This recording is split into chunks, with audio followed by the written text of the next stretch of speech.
1년 전쟁이 막을 내린 시점, 연방군은 군비 확충, 연구 개발에 소홀했던 과거에 대해 반성합니다. 점점 세력을 넓혀가는 지온 잔당의 움직임을 두려워했기 때문이죠. 그래서 우주세기 0081년 지구연방군은 애너하임 일렉트로닉스와 공동으로 신형 건담을 개발합니다. 이렇게 탄생한 것이 GP 시리즈, 건담 프로젝트 시리즈라 불리는 5개의 건담들입니다. 문제는 이게 극비리에 진행된 것도 모자라 대놓고 조형마저 위반하는 문제적인 물건이었다는 거죠.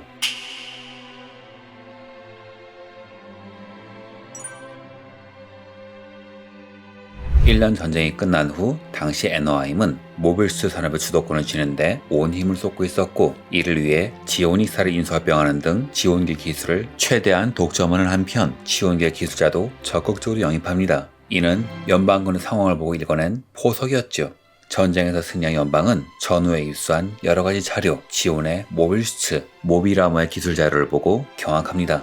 우린 대체 어떻게 이긴 걸까? 만약 지온의 자원이 충분했다면, 기뢰인가에 내분이 일어나지 않았다면 절대 이길 수 없는 싸움이었다는 걸 깨달은 연방은 적극적으로 지온의 기술을 도입하기 시작하죠. 그런데 이 상황에서 지온의 기술을 도입할 수 있는 방법이 별로 없었습니다. 적성 세력인 네오지온과 뒷거래를 하거나 지온의 기술을 독점한 애너하임과 거래하는 것밖엔 방법이 없었죠. 즉 지온군의 기술을 흡수하기 위해서 애너하임은 최고의 파트너였던 겁니다. 당시 빈병기, 학습형 컴퓨터 등의 분야는 확실히 연방군이 우세했습니다만 연방은 지온에 비해 10년이나 뒤처졌다 란 말을 연방 내부에선 10년 정도는 아니지만 뒤처진 건 맞다 라고 인정할 정도로 두 진영 간의 기술 격차는 상당했죠. GP 프로젝트 건담 개발 계획은 이 기술 격차를 메우는 데서 시작하여 종국에는 보다 고성능의 모빌슈츠를 만드는 것이 목적이었죠. 연방은 이 계획을 애너하임에 위탁하고 이 위탁 프로젝트를 중장인 존 코엔 주도하에 진행하지요.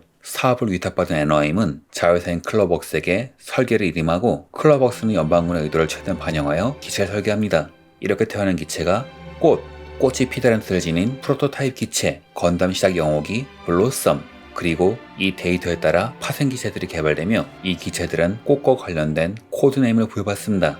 왜 하필 꽃이냐? 이유인즉 당시 애너하임의 병기 개발부에 여성 스태프가 많았기 때문이라고 합니다.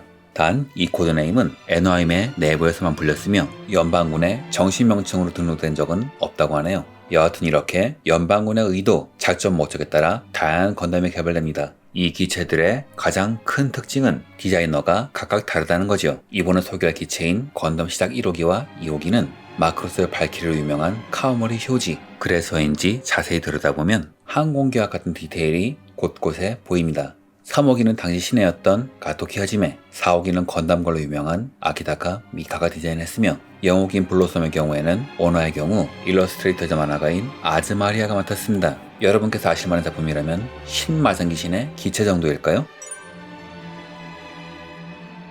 RS-78GP01 시작 1호기 제피랜서스, 애너하임의 클러벅스가 직접 주도한 기체입니다. 코드명인 제피란테스의 발음은 제피란디스에 가까우며 읽는 건 제피란테스가 맞다고 하는데, 수선화학과 수선화학과에 속하는 열대식물의 이름이라고 합니다. 이 기체는 1년 전쟁을 승리로 이끈 기체 RS-78을 바탕으로 하되, 이 바탕에서 최대 출력을 이끌어내기 위해 만들어진 것으로 지상 강수평으로 설계되었기 때문에 기체의 기동력도 훌륭합니다. 또한 이 기체의 프레임의 컨셉은 이후 개발된 건담 마크2의 무버블 프레임에 도입되기도 하지요. 이 기체는 건담기에서도 드문 지상용 건담인데, 이는 프로그램을 바꾸는 것만으로도 우주에서 어느 정도 대응할 수 있기도 했고, 컨셉 자체가 외장을 환장하여 여러 환경에 대응하는 기체였기 때문이죠. 만화판인 리벨리온에서는 수중형도 나오며 풀아머 제피랜서스란 기체도 등장하는데, 리벨리온의 디자인과 건담 마스터 아카브의 디자인은 큰 차이가 있습니다. 그리고 우리가 아는 유명한 옵션도 존재하죠.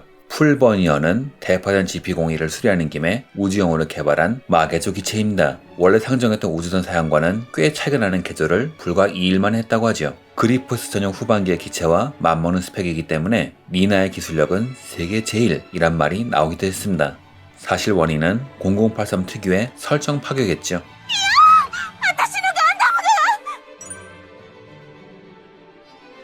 RS-78GP02 건담 시작 2호기 사이사리스, 아나임사 내부에서도 지온계 기술에 가장 정통한 것으로 알려진 제2 연구사업부가 개발했습니다. 이름은 꽈리에서 유래되었는데 원래 피살리스로 읽어야 할 것을 잘못 읽었던 설도 있지만 의 발음을 들어보면 사이살리스로 들리기도 합니다. 이 기체의 원래 컨셉은 다양한 탄두를 장착한 채 전장을 호버링하며 누비는 기체, 즉 1년 전쟁의 명기 돔의 발전형인 기체였지만 최종적으로는 연방의 의도를 반영, 핵 운용을 상정하고 만든 기체가 되었습니다. 그래서 코드네임 마지막에 핵무기를 뜻하는 A가 추가되지요. 문제는 남극조약으로 인해 핵무기의 사용이 금지되었음에도 불구하고 스웨덴 연방이 이를 어기고 핵을 탑재한 것입니다. 게다가 탑재된 핵탄두인 마크 82는 무려 전략핵 수준의 물건, 역습의 시하에서 엑시드를 파괴하기 위해 쓴 핵이 전술핵이었다면 전략핵인 마크 82는 연방의 함대를 전부 날려버릴 정도로 강력한 것이었습니다.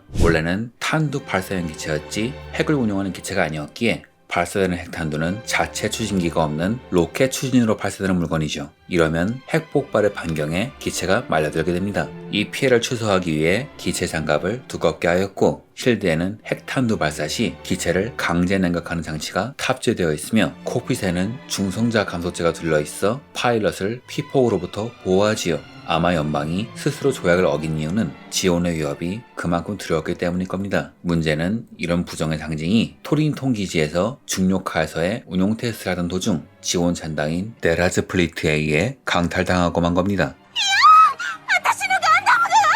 이후 데라즈 플리트는 연방군의 관함식에 난입하여 핵으로 연방군의 함대를 괴멸시키는데요. 이는 연방이 남극 지역을 위반한 핵을 갖고 있다는 치부를 공표함과 동시에 연방군의 전력에도 괴멸적인 타격을 입히는 신의 한 수였죠. 소로몬요, 私は帰ってきた! 이후 풀버니언의 파일럿 코우라키와 일전을 벌이게 되는데요. 사실상 당시 이 기체는 핵탄두 외의 무기는 거의 없는 상태라 파일럿인 에너벨 가토는 발칸포와 빈서벨만으로 싸워야 했지요. 하지만 코우라키의 역량이 떨어졌기 때문에 싸움은 예로 호각으로 이어졌고 결국 이 싸움에서 두 기체는 동기어진, 둘 다 재활용하기 힘들 정도로 파손되고 맙니다.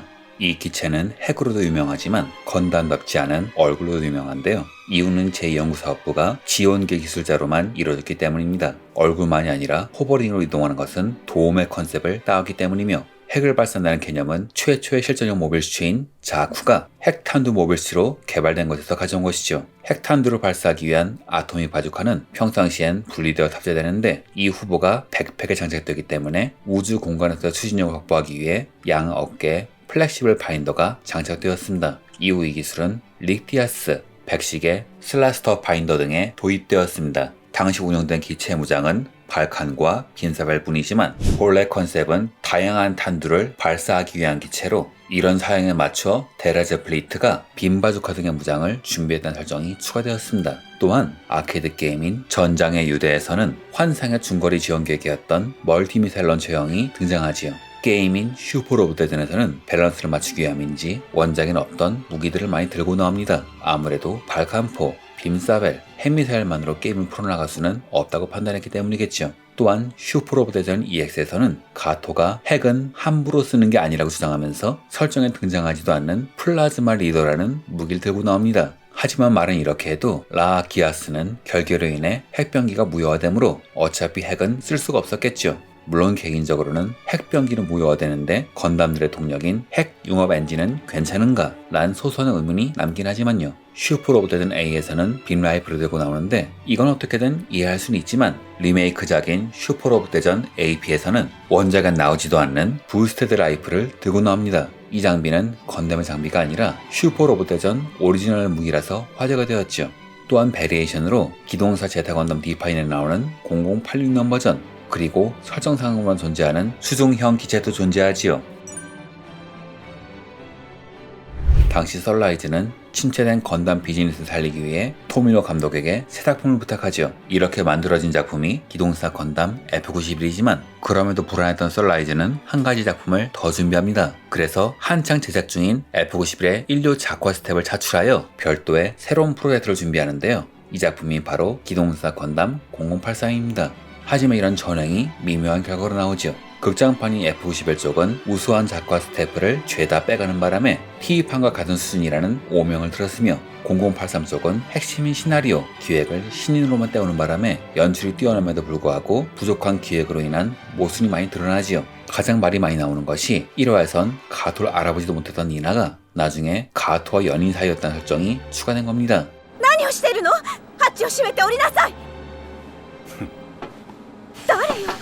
코우라키의 성우인 호리카와 료시도 훗날 인터뷰에서 어이가 없었다 라고 평할 정도니 말 다 했죠. 여하튼 반다이와 솔라지가 기대한 것은 F91이었기에 F91의 프라모델은 당대 최고, 아니 혁명적인 품질로 유명했던 반면 0083의 프라모델들은 팬들도 실드를 칠 수 없을 정도로 상당히 끔찍했습니다. 건담 시작 1호기의 경우 풀버니어는 그나마 낫지만 제피렌서스는 팬도 감싸주기 어려운 품질로 악명이 높았죠. 동시기에 나온 F91은 고사하고 전작인 NT1보다 퇴보한 모습 때문에 많은 팬들이 실망했습니다. 단 풀버니언의 경우 유일한 장점이 있는데 1000엔짜리 키트를 사면 안에 제피렌서스의 소체가 그대로 들어있습니다. 머리와 팔은 빼고요. 즉 풀버니언에서 머리와 팔의 부품을 사용하기 위해 런너를 통째로 넣어준 것이죠. 그래서인지 매뉴얼상에 조립 방법이 없습니다.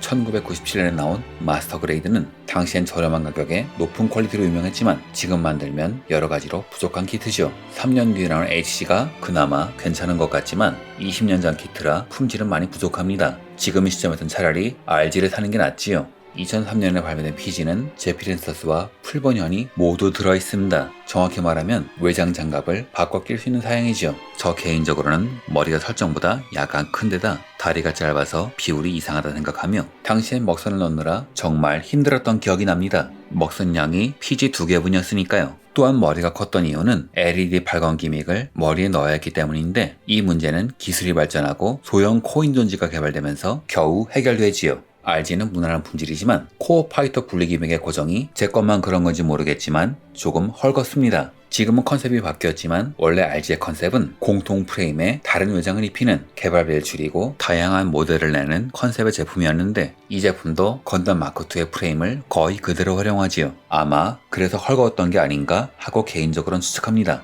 건담 시작형의 프레임 기술이 이후 무버블 프레임으로 발전했다는 걸 감안하면 적절한 고증인데 이 제품에선 별 문제가 안 되었지만 이후 RG 신안주에서 허리 강도가 약해지는 남자 구시를 못하게 되는 대형 사고가 터집니다.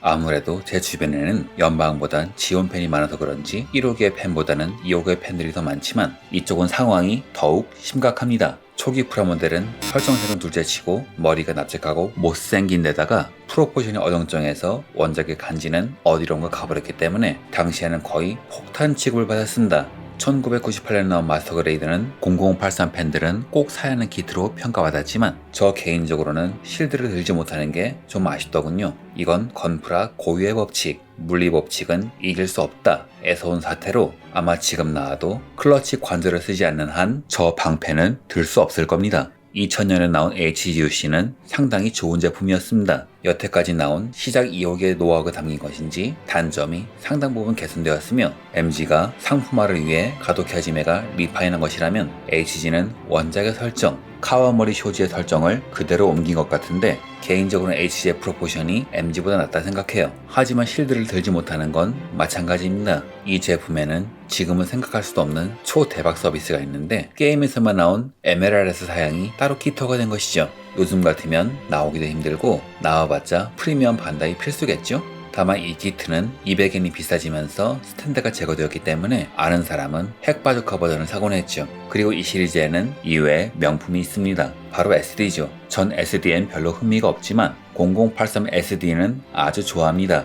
귀엽고 잘 움직이고 색분할도 제법 충실하기 때문에 선물용으로 최고였죠. 남녀노소 다 좋아했습니다. 여하튼 총평하자면 지금 시점에서 새로 뭔가를 내주긴 해야 할 텐데 이점용이 필요한 제품인데 안 내주는 제품이라고 평할 수 있겠습니다. 개인적으로는 RG 건담 시작이 오기를 꼭 내주면 좋겠어요. 풀버니언을 잃어버린 알비온 부대는 에너하임의 개발 콜로니인 라비앙 로즈에 입항합니다. 여기서 건담 시작 3호기의 개발 담당인 루셋 오데비의 협력을 얻어 3호기를 강탈한 후 다시 전장으로 향하죠. 그런 그들의 앞에 놓인 운명은 정말 가혹한 것이었습니다. 이상으로 영상을 마칩니다. 시청해주셔서 감사합니다.